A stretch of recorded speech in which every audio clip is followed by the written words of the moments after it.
Hi hello and welcome to IAS factor Hindu newspaper analysis. നമ്മുടെ November 17 സൺഡേയിലത്തെ വാർത്തയാണ് ഇടുന്നത്. സോ ഇന്ന് രാവിലെ സൺഡേയിലത്തെ വാർത്ത ഇട്ടതിന് ശേഷം വൈകുന്നേരത്തിന് ശേഷം പോസ്റ്റ് ഈവനിങ് ഞാൻ ഇന്നത്തെ 18th വാർത്ത ഇടാം. സോ 17th ആണ്. സോ സൺഡേ മിസ് ഔട്ട് ചെയ്യാത്തത്. സൺഡേ നമ്മൾ വിചാരിക്കും ഒരു അവധി ദിവസമാണ്, പക്ഷേ ഒരുപാട് വാർത്തകൾ നമ്മൾ വിചാരിക്കുന്നതിനെക്കാട്ടും ഒരുപാട് വാർത്തകൾ പല ഡിഫറെൻറ്റ് കോളം സയൻസും FAQ പ്രൊഫൈൽസിലൊക്കെ ഒരുപാട് ഇമ്പോർട്ടൻറ്റ് വാർത്തകൾ വരാറുണ്ട്. അത് മിസ് ഔട്ട് ചെയ്യേണ്ടെന്ന് വിചാരിച്ചിട്ടാണ് മേജർ ആയിട്ടുള്ള കോണ്ടന്റുകൾ ഇന്ന് റാൻഡംലി പോസ്റ്റ് ചെയ്ത് പോകുന്നത്. So let start off with important content of the day.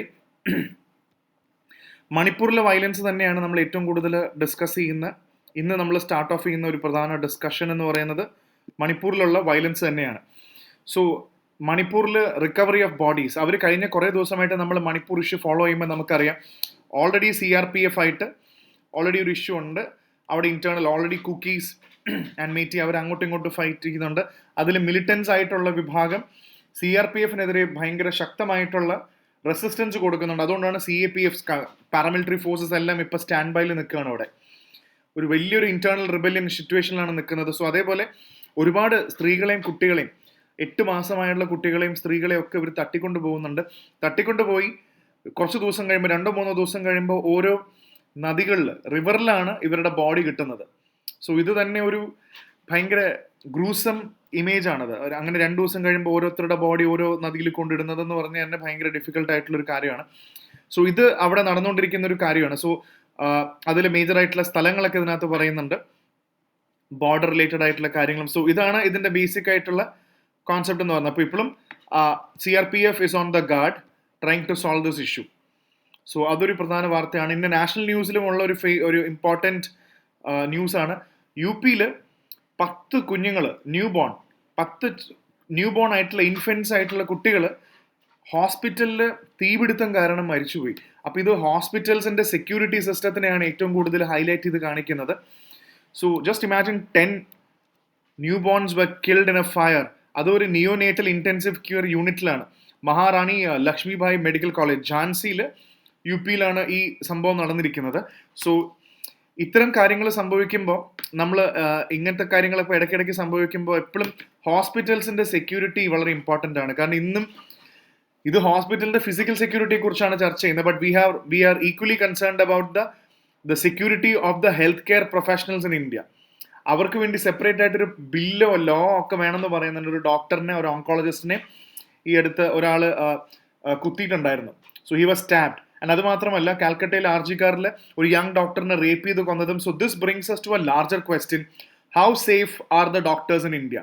അപ്പോൾ ഈ ചോദ്യത്തിനും നമ്മൾ പതുക്കെ നിയമങ്ങൾ വേണമെന്നൊക്കെ ചോദിക്കുന്നുണ്ട്. ഇതിന്റെ ഫോളോ അപ്പ് വാർത്തകൾ നാഷണൽ പേജിൽ കിടപ്പുണ്ട്. നമ്മൾ ആ പേജിൽ വരുമ്പോൾ നമുക്ക് ഈ വാർത്തകൾ ഡിസ്കസ് ചെയ്യാം. പിന്നെ ഇതൊരു ഇലക്ഷൻ വാർത്തയാണെങ്കിലും നമുക്ക് ഇതിനകത്ത് നിന്ന് ഒരു UPSC പെർസ്പെക്റ്റീവിൽ ഒരു കാര്യം എടുക്കാനുണ്ട്. Election commission replies from BJP Congress over charges of MCC violations. നമ്മൾ ഓൾറെഡി നമ്മുടെ കറണ്ട് അഫയേഴ്സ് ക്ലാസ് 7 നോക്കിക്കഴിഞ്ഞാൽ മതി. നമ്മുടെ ആപ്പിൽ IAS ഫാക്ടറിന്റെ ആപ്പിൽ കയറി കറണ്ട് അഫയേഴ്സ് ക്ലാസ് 7 കണ്ടാൽ MCC എന്താണെന്നും ഏത് സാഹചര്യത്തിലാണ് MCC കൊണ്ടുവരുന്നതെന്നും MCC model code of conduct എങ്ങനെ കൊണ്ടുവരുന്നുള്ള കംപ്ലീറ്റ് ഡീറ്റെയിൽ ഞാൻ അതിനകത്ത് ഇട്ടിട്ടുണ്ട്. സോ നമുക്കറിയാം ഓൾറെഡി ഇലക്ഷൻ വരുന്ന സമയത്ത് ഓൾറെഡി ഒരു പെരുമാറ്റച്ചട്ടം അല്ലെങ്കിൽ ഒരു മോഡൽ കോഡ് ഓഫ് കണ്ടക്ട് ഉണ്ടാവും. ഇന്ന കാര്യങ്ങൾ ചെയ്യാൻ പാടില്ല, അങ്ങനത്തെ കാര്യങ്ങൾ ചെയ്യാൻ പാടില്ല എന്നാൽ ഹേറ്റ് സ്പീച്ച് പാടില്ല, തെറ്റായിട്ടുള്ള ക്ലെയിംസ്, മലീഷ്യസ് സ്ലാൻഡറസ് സ്റ്റേറ്റ്മെന്റ്സ് പാർട്ടിയെ കുറിച്ചിട്ട് പാടില്ല. സോ ഇങ്ങനത്തെ കാര്യത്തിൽ MCCക്ക് വയലേഷൻ എടുക്കാൻ പറ്റും. സോ വലിയൊരു ചോദ്യമുണ്ട്, MCC model code of conduct വഴിയാണ് ഇവർ 2 പാർട്ടിയിലെ നേതാക്കന്മാരെ അല്ലെങ്കിൽ പ്രധാന ആൾക്കാരുടെ ഒക്കെ പെരുമാറ്റം, അവരുടെ സംസാരം, ഇലക്ഷനിൽ പറയുന്ന കാര്യങ്ങൾ ഇതെല്ലാം മോണിറ്റർ ചെയ്യുന്ന അല്ലെങ്കിൽ ഇതിനെതിരെ വയലേഷൻ എടുക്കാൻ പറ്റും ഇലക്ഷൻ കമ്മീഷന്. പക്ഷെ ലീഗലി ബൈൻഡിങ് അല്ല. MCC വെച്ചല്ല അവരെ ശിക്ഷിക്കുന്നത്, മറിച്ച് ഇലക്ഷൻ കമ്മീഷൻ അതിൻ്റെതായ രീതികൾ വേറെയുണ്ട്. പക്ഷെ MCCയുടെ വയലേഷൻ ചെയ്യാൻ പാടില്ല എന്നുള്ള ഒരു കോഡ് ഓഫ് കണ്ടക്ട് ആണത്. അത് തെറ്റിക്കാൻ പാടില്ല. അത്രയാണ് ഇതിനകത്ത് മെയിനായിട്ട് പറയുന്നത്. അപ്പം ഇത് ഇടയ്ക്കിടയ്ക്ക് ഇലക്ഷൻ നടക്കാറുണ്ട്. അതുകൊണ്ടാണ് MCC വയലേഷൻ എന്താണ്, മോഡൽ കോഡ് ഓഫ് കണ്ടക്ട് എന്താണ് എന്നുള്ള ഒരു ബേസിക് ഐഡിയ നിങ്ങൾക്ക് വേണമെന്ന് പറഞ്ഞത്. ഇനി അടുത്ത പ്രധാനപ്പെട്ട കാര്യം പറയുന്നത് digital platforms must make measures to curb fake news. ഇപ്പോൾ പ്ലാറ്റ്ഫോംസ് പത്രങ്ങളിലാണെങ്കിലും മീഡിയ ഏറ്റവും കൂടുതൽ ഫേസ് ചെയ്യുന്ന പ്രധാന ചലഞ്ച്, ഇപ്പൊ മീഡിയ തന്നെ ഈ ആർട്ടിക്കിളിൽ തന്നെ പറയുന്നുണ്ട് 2 രീതിയായി മാറി. ഒന്ന് പഴയ കൺവെൻഷണൽ രീതിയിലുള്ള പത്രങ്ങളും മീഡിയ ഉണ്ടായിരുന്നു. ഇന്ന് കംപ്ലീറ്റ്ലി ഡിജിറ്റൽ ആയി കഴിഞ്ഞപ്പോൾ ഈ കൺവെൻഷണൽ മീഡിയ ഹൗസസിനെ അല്ലെങ്കിൽ അവർക്കൊക്കെ ഭയങ്കര നഷ്ടം വരികയാണ് അവരുടെ ഇൻവെസ്റ്റ്മെന്റ്. കാരണം എന്തോരം ആൾക്കാരാണ് ജേർണലിസ്റ്റുകളെയും ട്രെയിൻ ചെയ്യാനും അവരെ കംപ്ലീറ്റ്ലി ഇതിന്റെ ഭാഗമായിട്ട് കൊണ്ടുവരാനും അതിൽ എന്തോരം ഇൻവെസ്റ്റ് ചെയ്തിട്ടും ഇപ്പൊ ഡിജിറ്റൽ മീഡിയ ഉള്ളത് കൊണ്ട് ഇതൊന്നും ആവശ്യമില്ല. ആർക്കും ന്യൂസ് ഇറക്കാം, ആർക്കും ന്യൂസ് ഡിസമിനേറ്റ് ചെയ്യാവുന്ന ഒരു സിറ്റുവേഷൻ ആയി കഴിഞ്ഞപ്പോൾ ഇത് വലിയൊരു നെഗറ്റീവായിട്ട് കാണുന്നുണ്ട്. പക്ഷെ നമ്മളത് അങ്ങനെ കാണേണ്ട ആവശ്യമുണ്ടോ? നിങ്ങളുടെ കൂടെ അഭിപ്രായം നിങ്ങൾക്ക് ആലോചിക്കാവുന്നതാണ്. നമ്മൾ ഇന്നും കൺവെൻഷണൽ മീഡിയയിൽ മാത്രം സ്റ്റിക്ക് ചെയ്തിരിക്കുന്ന നിർബന്ധമൊന്നുമില്ല. We should be even thinking about the digital platforms. അപ്പോൾ അതിനൊരു ചെക്ക് കൊണ്ടുവരണം. ആർക്കും വാർത്ത ഇറക്കാം എന്നുള്ളതാണോ, അതിനെന്താണ്? അവിടെയാണ് ഇത് പറയുന്നത്. ഇങ്ങനെ വരുന്ന സാഹചര്യത്തിലാണ് ഏറ്റവും കൂടുതൽ ഫേക്ക് ന്യൂസ് വരുന്നത്.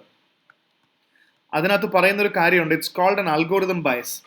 അതാണ് അതിനകത്ത് ഏറ്റവും കൂടുതൽ എടുത്തു പറയുന്ന ഒരു statement. It's called an algorithm bias.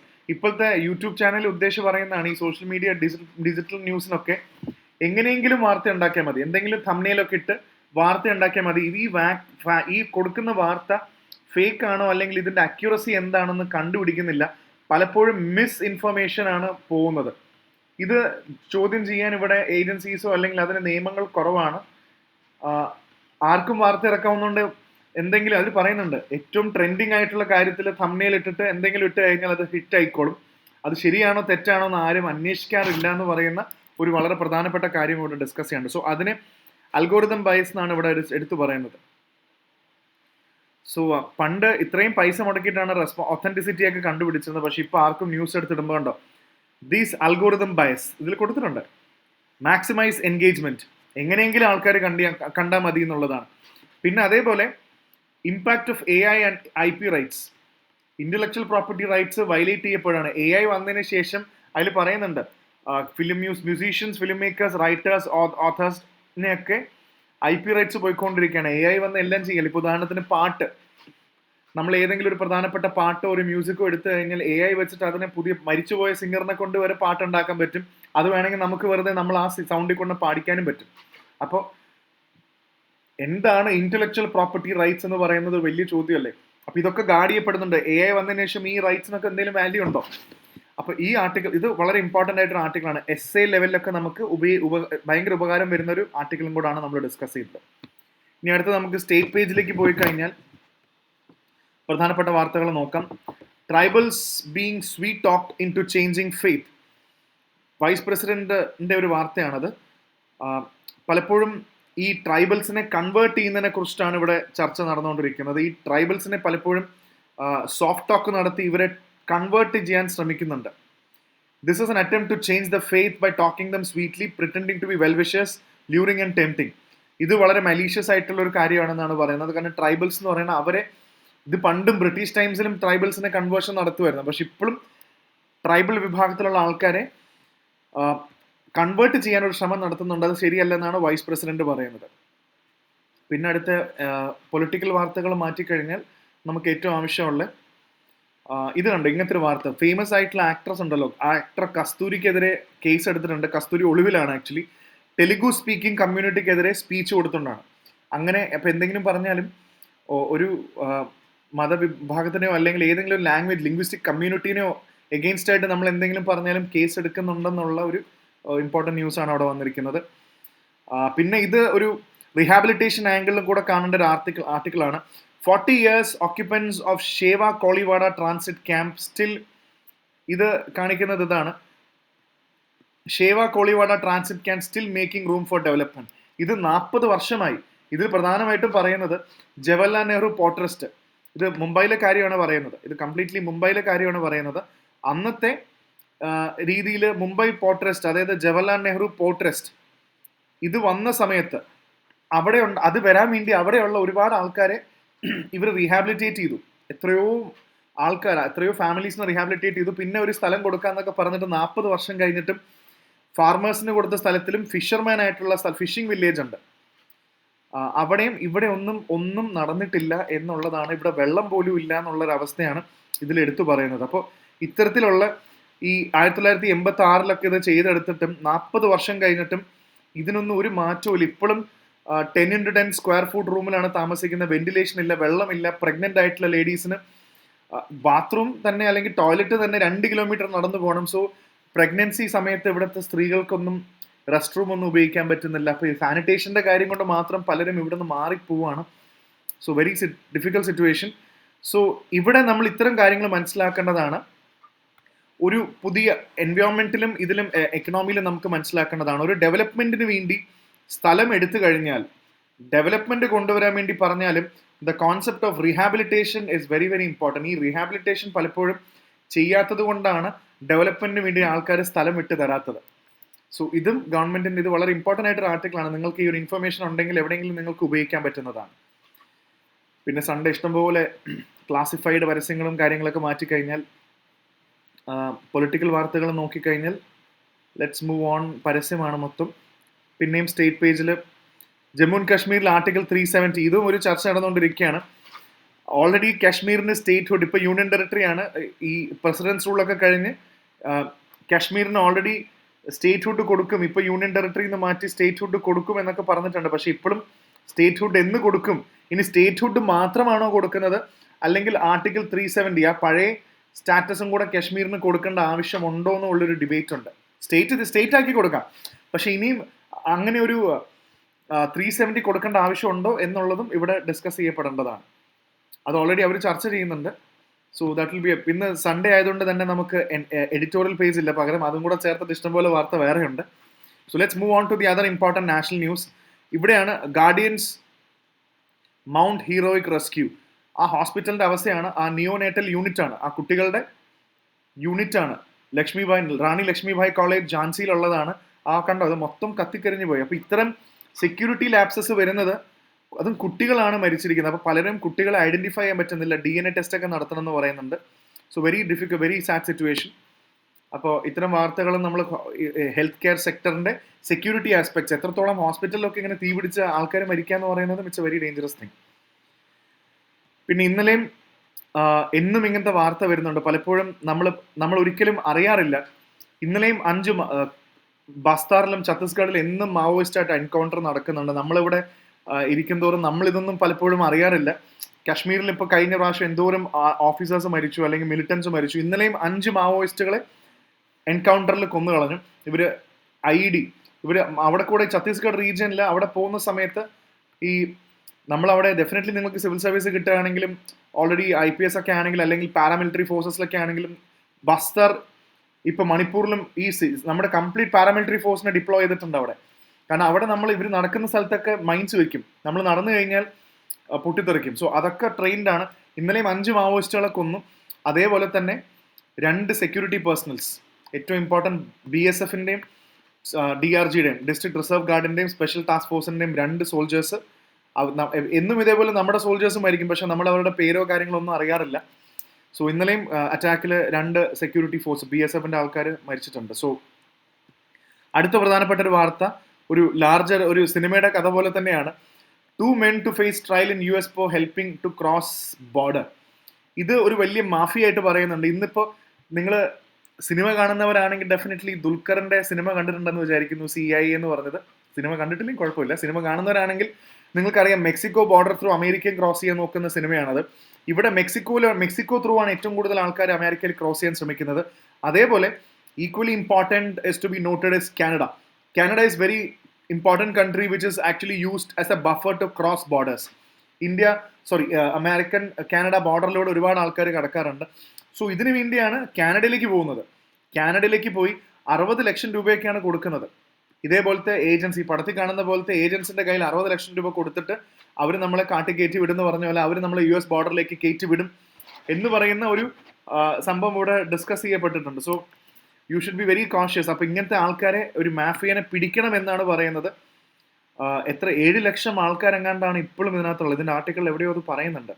കണ്ടോ, ഇത് എസ്റ്റിമേറ്റ് ചെയ്യുന്നുണ്ട്. More than 7,25,000 Indians living illegal in US. ഇന്ത്യയിൽ ഇല്ലീഗലായിട്ട് താമസിക്കുന്നുണ്ട് 7.5 ലക്ഷം ആൾക്കാർ. ഇല്ലീഗലായി ബോർഡർ ക്രോസ് ചെയ്ത് വന്ന, പല രീതിയിൽ ഇല്ലീഗലായി വന്ന ആൾക്കാരാണ്. സോ US പോയി നല്ലൊരു ലൈഫ് ഉണ്ടാക്കാൻ വേണ്ടിയാണ് ഇതൊക്കെ ചെയ്യുന്നത്. സോ ഇത്തരം മാഫിയ വളരെ ഇമ്പോർട്ടൻ്റ് ആണ്. So we should be very concerned about this. പിന്നെ തരുൺ സ്വപ്നോ കേസിൽ 2 ആൾക്കാർ അറസ്റ്റ് ചെയ്യുന്ന പറഞ്ഞാൽ എന്താ? തരുണർ സ്വപ്നോ നമ്മൾ ഓൾറെഡി ഡിസ്കസ് ചെയ്തൊരു കേസാണ്, നമ്മൾ ഓൾറെഡി ഡിസ്കസ് ചെയ്തിട്ടുണ്ട്. ഈ തരുണർ സ്വപ്നോ എന്ന് പറഞ്ഞാൽ ബംഗാളിൽ 10ാം ക്ലാസ്സിലും 11ാം ക്ലാസ്സിലെയും കുട്ടികൾക്ക് ടാബ്ലറ്റ് വാങ്ങിക്കാൻ കൊടുത്ത സ്കീമാണ്. Tablet in the sense computer tablet ഓട്ടെ. അപ്പോൾ ഇത് വാങ്ങിക്കാൻ നമ്മൾ സിനിമയിൽ കണ്ട കഥ പോലെ ഇത് പലപ്പോഴും പല ആൾക്കാർക്കും ഈ ടാബ്ലറ്റ് കിട്ടില്ലെന്ന് മാത്രമല്ല ഈ ഫണ്ടൊക്കെ മിസ്യൂസ് ചെയ്യപ്പെട്ടു. സോ അത് ഇൻവെസ്റ്റിഗേഷനിൽ നിൽക്കുകയാണ്. പിന്നെ അടുത്ത പ്രധാനപ്പെട്ട വാർത്ത യൂണിക്കോൺ എഗ്രിമെന്റ്. എന്താണ് ഈ യൂണിക്കോൺ എഗ്രിമെന്റ്? ഇങ്ങനത്തെ വാർത്തകളൊക്കെ സിവിൽ സർവീസിന് പരീക്ഷയ്ക്കൊക്കെ വളരെ ഇമ്പോർട്ടൻ്റ് ആയിട്ട് ചോദിക്കും. യൂണിക്കോൺ മാസ്റ്റ് സൈൻ ചെയ്തു എന്നുള്ളത് എന്താണ് ഈ യൂണിക്കോൺ എന്ന് ഉദ്ദേശിക്കുന്നത്? It's called unified complex radio antenna. ഷിപ്പിന്റെ മുകളിലൊക്കെ ഉള്ള ഒരു കോണിക്കൽ മാസ്റ്റ് ആണത്. അപ്പോൾ ഇത് വെച്ചിട്ട് നമുക്ക് കമ്മ്യൂണിക്കേഷനും ഇതൊക്കെ ബെറ്റർ ആക്കാൻ പറ്റും. ഇന്ത്യയും ജപ്പാനും യൂണിക്കോൺ സൈൻ ചെയ്തു എന്ന് പറഞ്ഞാൽ യൂണിക്കോൺ മാസ്റ്റ് സൈൻ ചെയ്തു. ഇതിൽ നോക്കിയാൽ കാണാൻ പറ്റും ഇന്ത്യൻ ഓൺവോയ് സിബി ജോർജും ഇഷിക്കാവ തക്കേഷി, ഡെഫിനറ്റ്ലി IFS ഓഫീസേഴ്സും നമ്മുടെ ഓഫീസേഴ്സും അവരും സൈൻ ചെയ്യുന്നതാണ്. MOA യൂണിക്കോൺ എന്ന് പറഞ്ഞാൽ എന്താണെന്ന് ചെക്ക് ചെയ്യുക.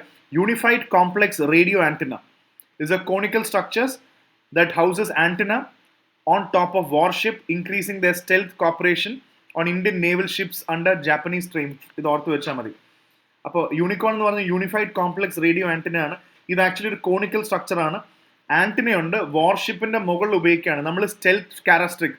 സ്റ്റെൽത്ത് എന്ന് പറഞ്ഞാൽ എന്താ? നമുക്ക് അൺഡിറ്റക്റ്റഡ് ആയിട്ട് പോകാൻ പറ്റും.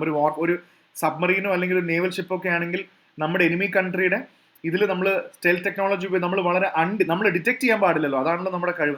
നമ്മൾ ഡിറ്റക്ട് ചെയ്യാതെ അൺഡിറ്റക്റ്റഡ് ആയിട്ട് പോകാൻ സഹായിക്കുന്ന ഒരു കാര്യം കൂടാണ് യൂണിക്കോൺ എന്ന് പറയുന്നത്. നമ്മുടെ നേവൽ ഷിപ്സിലും നേവൽ വാർഫെയർ ഷിപ്സിലും വെക്കാൻ പോകുന്നുണ്ട്. It is under India Japan defence technology corporation. So ഇതും ഓർത്ത് വെക്കണം. എന്താണ് India Japan defence technology? So India Japan international റിലേഷൻസിൽ നോക്കുമ്പോൾ ഡെഫിനറ്റ്ലി ഇതൊരു വലിയൊരു ഇമ്പോർട്ടൻസും കൂടാണ് നമ്മൾ ഡിഫൻസിൽ കൊണ്ടുവരുന്നത്. സോ ഇത് will be the first export case of different technology from Japan.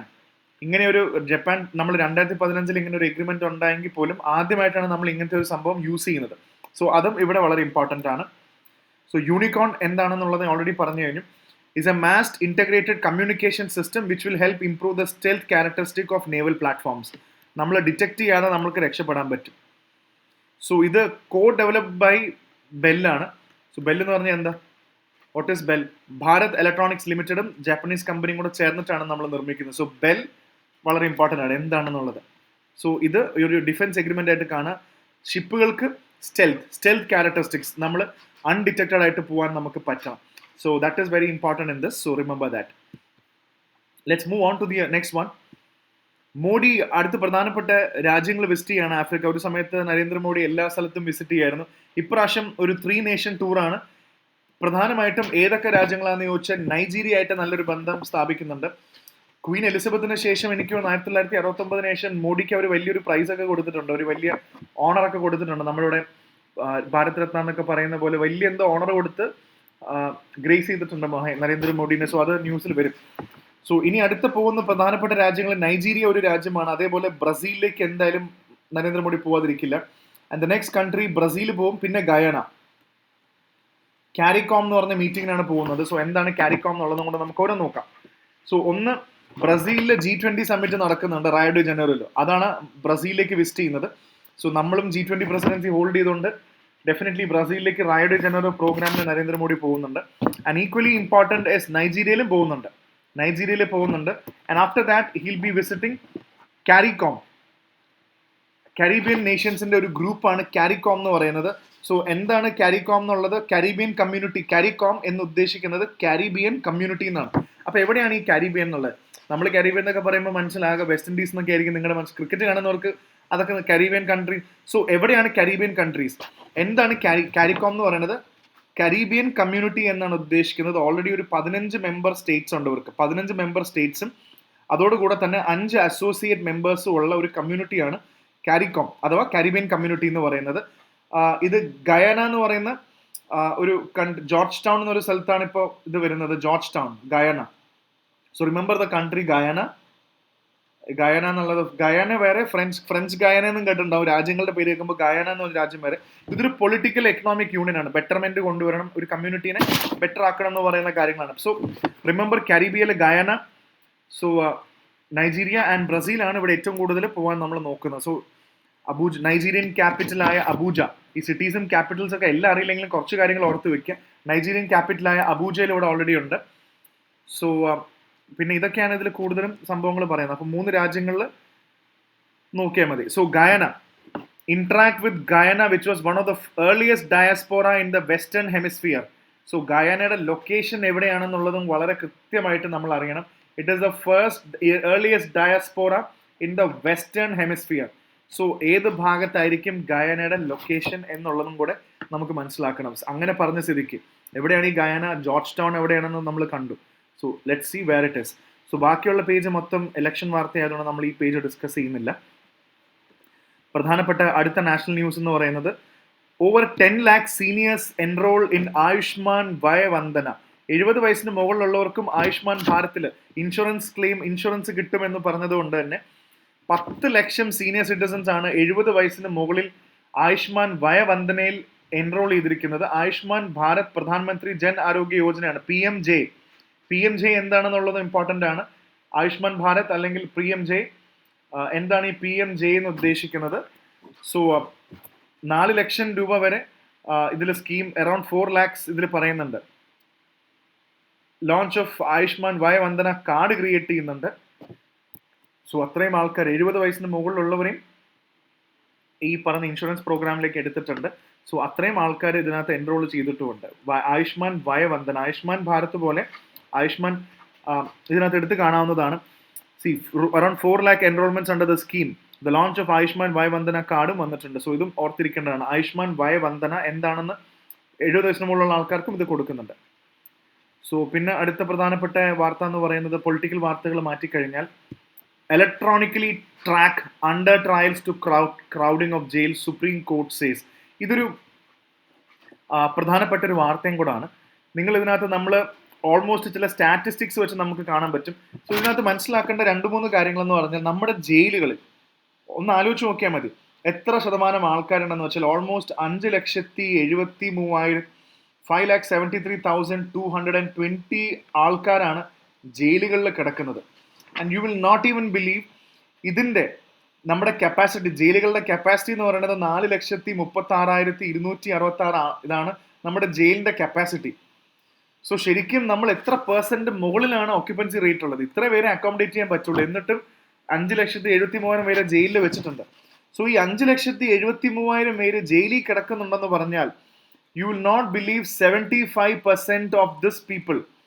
ഇതാണ് എന്നെ ഏറ്റവും കൂടുതൽ ഞെട്ടിച്ചൊരു സ്റ്റാറ്റിസ്റ്റിക്സ്. ഇതിൽ ജയിലിൽ കിടക്കുന്ന 75% ആൾക്കാരെന്ന് പറയുമ്പോൾ ഓൾമോസ്റ്റ് 4,34,302 ആൾക്കാരെന്ന് പറയുന്ന ഏകദേശം 4,34,000 ആൾക്കാരും അണ്ടർ ട്രയലാണ്.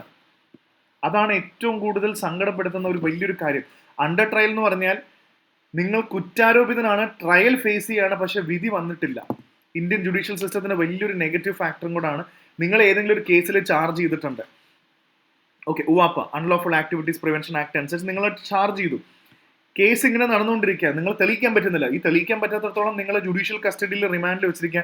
അങ്ങനെ 2-3 വർഷം നിങ്ങൾ ജയിലിൽ കിടക്കുകയാണ്. ഇനി 3 വർഷം കഴിയുമ്പോൾ നിങ്ങൾ കുറ്റക്കാരനല്ലാന്ന് കണ്ടു കഴിയുമ്പോൾ ജയിലിൻ്റെ പുറത്ത് വന്നിട്ട് എന്ത് കാര്യമുള്ളത്? അപ്പോൾ ഇത്രയും ആൾക്കാർ അണ്ടർ ട്രയലാണ് ഇന്ത്യയിൽ. ഇതിൽ കപ്പാസിറ്റി ഉണ്ടോ? 131% ആണ് ഓവർ ക്രൗഡിങ് ഇന്ത്യൻ ജയിലിൽ. It's very very difficult situation. അത്രയും ആൾക്കാർ ജയിലിൽ കിടക്കുന്നുണ്ട്. അപ്പോൾ ഇതിൽ പറയുന്നൊരു കാര്യമാണ്, അമേരിക്കയിലും കാനഡയിലും മലേഷ്യയിലൊക്കെ ഉള്ള പോലെ അണ്ടർ ട്രയൽ ആൾക്കാർ ഈ ജയിലിൽ കിടത്താതെ അവർ വീട്ടിൽ വിടാം. അവർ എന്തായാലും ശിക്ഷ നടപ്പിലാക്കിയിട്ടില്ല. അപ്പോൾ അവർ ജയിലിൽ പിടിച്ചിട്ട് അവർ വീട്ടിൽ വിട്ടോ, അവരെ ട്രാക്ക് ചെയ്താൽ പോരെ. അപ്പോൾ ട്രാക്ക് ചെയ്യാൻ നമ്മൾ ടെക്നോളജി ഉപയോഗിക്കണമെന്നാണ് പറയുന്നത്. ഇപ്പോൾ നിങ്ങൾ അറ്റ്ലീസ്റ്റ് ഇംഗ്ലീഷ് സീരീസൊക്കെ, അമേരിക്കൻ സീരീസൊക്കെ കണ്ടിട്ടുണ്ടെങ്കിലും നിങ്ങൾക്ക്, എനിക്കറിയില്ല കണ്ടിട്ടുണ്ടോ എന്നറിയില്ല, നിങ്ങൾ കോളർ കണ്ടിട്ടുണ്ടാവും. കാലിൻ്റെ താഴെ ഉള്ളൊരു കോളർ പോലെ നമ്മുടെ കാലിൽ വെക്കുന്ന സമയത്ത് ഇങ്ങനെ ഒരു കോളർ നമ്മൾ വെച്ചു കൊടുക്കും. കാലിൽ ഇങ്ങനെ ഒരു പാദസരം കെട്ടുന്ന പോലത്തെ ഒരു ബാൻഡ് കെട്ടി വെക്കും. അത് GPS ടാഗ്ഡ് ആണ്, നമുക്ക് എവിടെയും മൂവ് ചെയ്യാൻ പറ്റില്ല, അത് ഊരാൻ പാടില്ല. അതേപോലെ ഇപ്പോൾ US UK പറയുന്നുണ്ട് നിങ്ങൾ വീട്ടിൽ പോയിക്കോ. അങ്ങനെ ആകുമ്പോൾ എന്ന് വെച്ചാൽ അണ്ടർ ട്രയൽ ട്രോമ കുറയ്ക്കാൻ പറ്റും.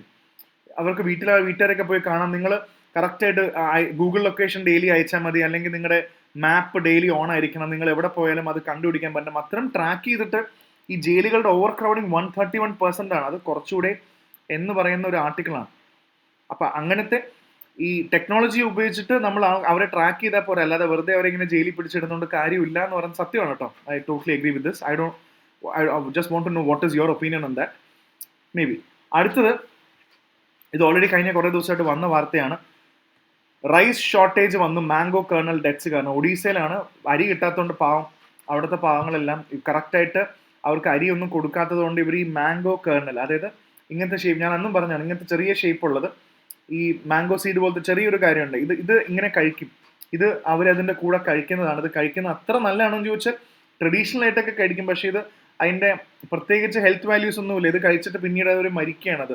അതിൻ്റെ ഒരു ഹാംഫുൾ വശമുണ്ട്. അപ്പോൾ ഈ ഷോർട്ടേജ് ഓഫ് ഫുഡ് ഗ്രെയിൻസ് കാരണം ഇവരെന്താ ചെയ്യാന്ന് വെച്ചാൽ ഇതിൻ്റെ കൂടെ mix rice with mango kernel, ഉള്ള മില്ലറ്റോ അല്ലെങ്കിൽ എന്തെങ്കിലും കാര്യങ്ങൾ റൈസൊക്കെ ചേർത്ത് മിക്സ് ചെയ്ത് ഇവർ കഴിക്കും. അത് കാരണം ഒരുപാട് പേര് മരിച്ചു. സോ കറക്റ്റായിട്ട് റൈസ് കൊടുക്കണം എന്നുള്ളതും ഒരു വലിയൊരു കൺസേണിൻ്റെ ഭാഗം കൂടാണ്. So that is been discussed here. പിന്നെ അടുത്ത പ്രധാനപ്പെട്ട വാർത്ത എന്ന് പറയുന്നത് ICMR/NIN do gene profiles in poultry. Already AMR എന്ന് പറഞ്ഞൊരു സംഭവം നിങ്ങൾക്ക് ഓൾറെഡി അറിയാം, അല്ലെങ്കിൽ ഇനി അറിയില്ലെങ്കിൽ അറിഞ്ഞു വെച്ചു. Anti microbial resistance. ഈ നമ്മൾ ഒരുപാട് ആൻറ്റിബയോട്ടിക്സ് കഴിച്ച് നമ്മുടെ ഉള്ളിൽ തന്നെ ആൻറ്റിബയോട്ടിക്സിന് ഒരു റെസിസ്റ്റൻസ് വരും. പിന്നെ ഈ ആൻറ്റിബയോട്ടിക്സ് പിന്നെ നമ്മൾ മരുന്നും ഡ്രഗ്സും കഴിക്കുമ്പോൾ ഓൾറെഡി ശരീരത്തിൽ ഒരു റെസിസ്റ്റൻസ് ഉള്ളതുകൊണ്ട് നമ്മൾ കഴിക്കുന്ന മരുന്നൊന്നും ഫലിക്കില്ല. സോ കണ്ടിന്യൂസ്ലി ആൻറ്റിബയോട്ടിക്സ് കഴിച്ചുകൊണ്ടിരിക്കുന്നവർക്ക് ആൻറ്റി മൈക്രോബിയൽ റെസിസ്റ്റൻസ് ഉണ്ടാവും. സോ ഈ പോൾട്രി, നമ്മൾ കഴിക്കുന്ന ചിക്കൻ, മുട്ട, അല്ലെങ്കിൽ ഈ പോൾട്രി എന്ന് ഉദ്ദേശിക്കുന്നത് തന്നെ ചിക്കൻ, ആ ഒരു ഇതാണ്. അപ്പോൾ ഈ പോൾട്രിക്ക് ഇതിലും അസുഖം വരുന്ന സമയത്ത് ചിക്കനാണെങ്കിലും ഇതിനാണെങ്കിലും ഇവർക്കും ആൻറ്റിബയോട്ടിക്സ് കൊടുക്കും. സോ അത് ഭയങ്കര ഇമ്പോർട്ടൻ്റ് ആണ്. ഇവർക്ക് ഈ ആൻറ്റിബയോട്ടിക്സ് കൊടുക്കുമ്പോൾ എന്താണെന്ന് വെച്ചാൽ AMR poses them an additional challenge for medical treatment with pneumonia, cholera, poisoning, etc. So stop AMR spread in the ecosystem എന്നാണ് പറയുന്നത്. ഇത് പോൾട്രി സെക്ഷനിലുള്ള ഇതിന് ആൻറ്റിബയോട്ടിക്സ് കൊടുക്കരുതെന്ന് പറയുന്നുണ്ട്. കാരണം അങ്ങനെ കൊടുത്തു കഴിഞ്ഞാൽ പിന്നെ ഇത് ഈ പോൾട്രി വിഭാഗത്തിലുള്ള ചിക്കനും ഇതിനൊന്നും ഇത് വരില്ല, അല്ലെങ്കിൽ ഇത് നമുക്ക് ചെയ്യാൻ പറ്റില്ല, അല്ലെങ്കിൽ ഇതിന് AMR വന്നു കഴിയുമ്പോൾ പിന്നെ ഇതിന് അസുഖം വന്ന് നമുക്കൊന്നും ചെയ്യാൻ പറ്റുന്നില്ല. സോ കഴിയുന്നതും ഈ AMR കുറയ്ക്കാനാണ് നോക്കേണ്ടത്. പോൾട്രി സെക്ടറിലും AMR കുറയ്ക്കണം എന്നാണ് പറയുന്നത്. സോ റിമെമ്പർ, നിങ്ങൾക്ക് അറിയില്ലെങ്കിൽ എന്താണ് ആൻറ്റി മൈക്രോബിയൽ റെസിസ്റ്റൻസ് എന്നുള്ളത് പഠിച്ചു വെക്കണം. വാട്ട് ഈസ് AMR എന്നുള്ളതും കൂടെ ഒന്ന് മനസ്സിലാക്കി വെച്ചാൽ it is really good for that. ഇനി അടുത്ത പ്രധാനപ്പെട്ട ഒരു ആർട്ടിക്കിൾ എന്ന് പറയുന്നത് ഡയബറ്റീസിനെ കുറിച്ച് പറയുന്നതാണ്. വേൾഡ്സ് ഡയബറ്റീസ്, അതിൽ ഇന്ത്യ വളരെയധികം മുന്നിലാണെന്നാണ് പറയുന്നത്. ഏകദേശം 800 മില്യൺ ആൾക്കാരാണ് ഇന്ത്യയിൽ തന്നെ ഡയബറ്റിക് ആയിട്ട് പറയുന്നത്. അതിൽ ഏകദേശം ഹാഫ് ഓഫ് ഇറ്റ്, ഏകദേശം 400 മില്യണോളം അൺട്രീറ്റഡ് ആണ്. അവർ ട്രീറ്റ്മെന്റ് ഒന്നും എടുക്കുന്നില്ല എന്നുള്ളതാണ് ഇതിന്റെ അടുത്ത പ്രധാനപ്പെട്ട കാര്യം. സോ ഇത് ഡയബറ്റിക് എങ്ങനെ ഏർലി വരുന്നത്?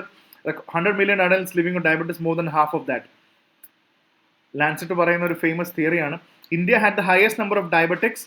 ഓൾമോസ്റ്റ് 100 മില്യൺ ആണ് ഇന്ത്യയിലുള്ളത്. 800 മില്യൺ ലോകത്തുണ്ടെങ്കിൽ 100 മില്യൺ ഇന്ത്യയിൽ തന്നെയുണ്ട്. ആൻഡ് ഇത് ഡയബറ്റിസ് വരാനുള്ള കാര്യം പറയുന്നുണ്ട് നാഷണൽ. ഇതിൽ വേറെ പിന്നെ ടൈപ്പ് 1, ടൈപ്പ് 2, ഇതിൻ്റെ ബാക്കിയുള്ള കുറേ കാര്യങ്ങളാണ്.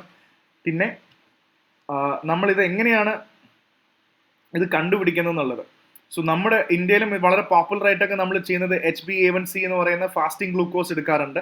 പക്ഷേ ഇന്റർനാഷണൽ ICMR സ്റ്റഡിയും ഇവരൊക്കെ പറയുന്നത് എന്താണെന്ന് വെച്ചാൽ ഈ OGTT ആണ് എടുക്കേണ്ടതെന്നാണ്. നമ്മൾ HbA1c എടുക്കുന്നതല്ല. HbA1cക്ക് പകരം ഇതാണ് എടുക്കേണ്ടത്. OGTT എന്ന് പറയുന്നത് ഓറൽ ഗ്ലൂക്കോസ് ടോളറൻസ് ടെസ്റ്റ് ആണ്. അതാണ് OGTT, oral glucose tolerance test. അതാണ് വേണ്ടതെന്ന് പറയുന്നുണ്ട്. സോ അങ്ങനത്തെ കുറച്ച് കാര്യങ്ങളാണ് ഡയബറ്റീസ് വരുന്നതും. അപ്പോൾ ഇതിൻ്റെ ഒരു അൺട്രീറ്റഡ് ആണെന്നുള്ളൊരു മെസ്സേജാണ് നമ്മൾ ഇതിനകത്ത് നിന്ന് എടുക്കേണ്ട പ്രധാനപ്പെട്ട കാര്യം. ഓക്കെ, പിന്നെ അടുത്തൊരു ഗാങ്സ്റ്ററിനെ കൊന്നു എന്നുള്ളതാണ്. അത്ര വലിയ ഇമ്പോർട്ടൻറ്റ് വാർത്തയല്ല. ഇനി ബിസിനസ് പേജിലേക്ക് പോയി കഴിഞ്ഞാൽ Delhi NCR the 6th most expensive office market in Asia പസഫിക്കിൽ തന്നെ 6ാമത്തെ എക്സ്പെൻസീവ് ഓഫീസ് മാർക്കറ്റാണ്. നമുക്കൊരു ഓഫീസ് തുടങ്ങണമെങ്കിൽ ഡൽഹി ഭയങ്കര എക്സ്പെൻസീവ് ആണെന്നാണ് പറയുന്നത്. ഏഷ്യ പസഫിക് റീജിയനിൽ തന്നെ നോക്കുമ്പോൾ ആവറേജ് മന്ത്ലി റെന്റൽ എന്ന് പറയുന്നത് 340 രൂപയാണ് ഒരു സ്ക്വയർ ഫീറ്റിന്. അപ്പോൾ ആലോചിച്ച് നോക്കൂ, ഒരു 1000 സ്ക്വയർ ഫീറ്റ് ഒക്കെ എടുക്കണമെങ്കിൽ നമുക്ക് ഏകദേശം എത്ര രൂപയാവും എന്നുള്ളത് നിങ്ങൾക്ക് തന്നെ കാൽക്കുലേറ്റ് ചെയ്യാവുന്നത്. അത്ര റെന്റ് ഉണ്ടെന്നാണ് ഇവർ പറയുന്നത്. പക്ഷെ അതിലും കൂടുതൽ റെന്റ് നമ്മുടെ നാട്ടിലുണ്ടെന്നാണ് ഞാൻ മനസ്സിലാക്കുന്നത്. ഇപ്പോൾ റിപ്പോർട്ട് പറയുന്ന അനുസരിച്ചാണ്. ഡൽഹിയിൽ റെന്റ് കൂടുതലായിരിക്കും, പക്ഷേ അതിലും കൂടുതൽ മാർക്കറ്റൊക്കെ നമുക്കിപ്പോൾ ട്രിവാൻഡ്രത്തും തൃശ്ശൂർ, നമ്മളുള്ള സ്ഥലത്തൊക്കെ അതിലും കൂടുതൽ റെന്റ് ഉണ്ടെന്ന് ഞാൻ വിശ്വസിക്കുന്നു. അതൊരു കാര്യമാണ്. പിന്നെ അടുത്തത് ഡൽഹിയുടെ എംപ്ലോയ്മെന്റ് സ്റ്റാറ്റസ് ആണ്. ഇതും ഇത്തരത്തിലുള്ള വാർത്തകൾ നമുക്ക് വരും അൺഎംപ്ലോയ്മെന്റിനെ കുറിച്ചിട്ട്. ഡൽഹി വളരെയധികം ലോ അൺഎംപ്ലോയ്മെന്റ് ഉള്ള സ്ഥലമാണെന്നാണ് പറയുന്നത്. അവിടെ അത്ര പ്രശ്നമില്ല, ലോ അൺഎംപ്ലോയ്മെന്റ് ആണെന്നാണ് പറയുന്നത്. സോ ഇത് പുറത്തു വിടുന്നത് PLFS ആണ്. സോ നിങ്ങൾക്ക് തന്നെ അറിയണം എന്താണ് ഈ PLFS എന്ന് ഉദ്ദേശിക്കുന്നത് എന്താണ്. So periodic labour force survey ആണത്. Periodic PLFS, periodic labour force survey ആണ് ഈ PLFS. ഇവർ പറയുന്നത് അൺഎംപ്ലോയ്മെന്റ് വളരെ കുറവാണെന്നാണ്. പക്ഷെ അതിന്റെ ഗ്രൗണ്ട് റിയാലിറ്റി അന്വേഷിച്ച് വന്നപ്പോൾ എന്താണെന്ന് വെച്ചാൽ സ്റ്റാറ്റിസ്റ്റിക്കലി തെറ്റാണ്. ഡൽഹിയിൽ അത്രയും അധികം അൺഎംപ്ലോയ്മെന്റ് ഉണ്ട്, ആർക്കും ജോലിയില്ല. ഇതേപോലത്തെ ഫോട്ടോസൊക്കെ കാണുമ്പോൾ പറയും എന്തോരം ആൾക്കാരാണ് ജോലിക്ക് വേണ്ടി വരുന്നതെന്നല്ലേ. സോ ഇത് പറയുന്നത് തിയറി ഏതാണ്, PLFS എന്ന് പറയുന്നുണ്ട്. PLFS എന്താണെന്നുള്ളതും ഗവൺമെന്റ് ജോലി കൊടുക്കാനൊക്കെ ശ്രമിക്കുന്നുണ്ട്. പീരിയോഡിക് ലേബർ ഫോഴ്സ് സർവേ, അതാണ് PLFS. അൺഎംപ്ലോയ്മെന്റ് കുറവാണെന്ന് പറയുന്നു, പക്ഷെ ബാക്കി റെക്കോർഡ്സും കാര്യങ്ങളൊക്കെ അനലൈസ് ചെയ്യുമ്പോൾ പറയുന്നു അൺഎംപ്ലോയ്മെന്റ് കുറവൊന്നുമല്ല, ആവശ്യത്തിൽ കൂടുതൽ അൺഎംപ്ലോയ്മെന്റ് ഉണ്ട് എന്നാണ് പറയുന്നത്. സോ ഈ ഗവൺമെന്റ് റോസ്ഗാർ ബസാർ എന്നൊക്കെ പറഞ്ഞ് ഓൺലൈൻ പോർട്ടലൊക്കെ ക്രിയേറ്റ് ചെയ്തിട്ടുണ്ട് ജോലി കൊടുക്കാൻ. പക്ഷേ 20 ലക്ഷം ജോലിയൊക്കെ അടുത്ത 5 വർഷത്തിൽ കൊടുക്കാമെന്നും പറഞ്ഞിട്ടുണ്ട്. പക്ഷേ ഇതൊക്കെ നടക്കുന്നുണ്ടോ ഇല്ലേ എന്നുള്ളതും ചോദ്യമാണ്. സോ ഇതൊരു അൺഎംപ്ലോയ്മെന്റ് റിലേറ്റഡ് ചോദ്യമാണ്. ഈവൻ ഡൽഹിയുടെ അൺഎംപ്ലോയ്മെന്റ് റേറ്റ് ഹാഫ് ചെയ്തെന്ന് പറഞ്ഞാലും it is still on the rise എന്നാണ് നമുക്ക് കാണാൻ പറ്റുക. സോ അത്രയും കാര്യങ്ങൾ ഇവിടെ ക്ലിയർ ആണെന്ന് വിചാരിക്കുന്നു. അതാണ് ഇവിടെ ഒരു ബിസിനസ് വാർത്ത. പിന്നെ അടുത്ത പ്രധാനപ്പെട്ട, ഇതൊരു വളരെ ഇമ്പോർട്ടൻറ്റ് ന്യൂസും കൂടാണ്. കറണ്ട് അഫയേഴ്സിനും ഉറപ്പായിട്ടും പരീക്ഷയ്ക്ക് ചോദിക്കാവുന്ന ഒരു കാര്യമാണ്. എന്താണ് EUDR? ഞാൻ നേരത്തെ പറഞ്ഞു, നമ്മുടെ ആപ്പിൽ IAS ഫാക്ടറിന്റെ ആപ്പിൽ പോയിട്ട് നിങ്ങൾ കറണ്ട് അഫയേഴ്സ് 2025 കറണ്ട് അഫയേഴ്സ് എടുത്ത് കണ്ടാൽ ഈ EUDRും കാർബൺ ബോർഡർ അഡ്ജസ്റ്റ്മെന്റ് ടാക്സും ഞാൻ വളരെ ഡീറ്റെയിൽ ആയിട്ട് തന്നെ പഠിച്ചിട്ടുണ്ട്. എനിക്കൊന്ന് ക്ലാസ് നമ്പർ 5 കണ്ടാൽ EUDRും ഇതായിട്ട് ബന്ധപ്പെട്ട എല്ലാ ടോപ്പിക്കും ഞാൻ പഠിപ്പിച്ചിട്ടുണ്ട്.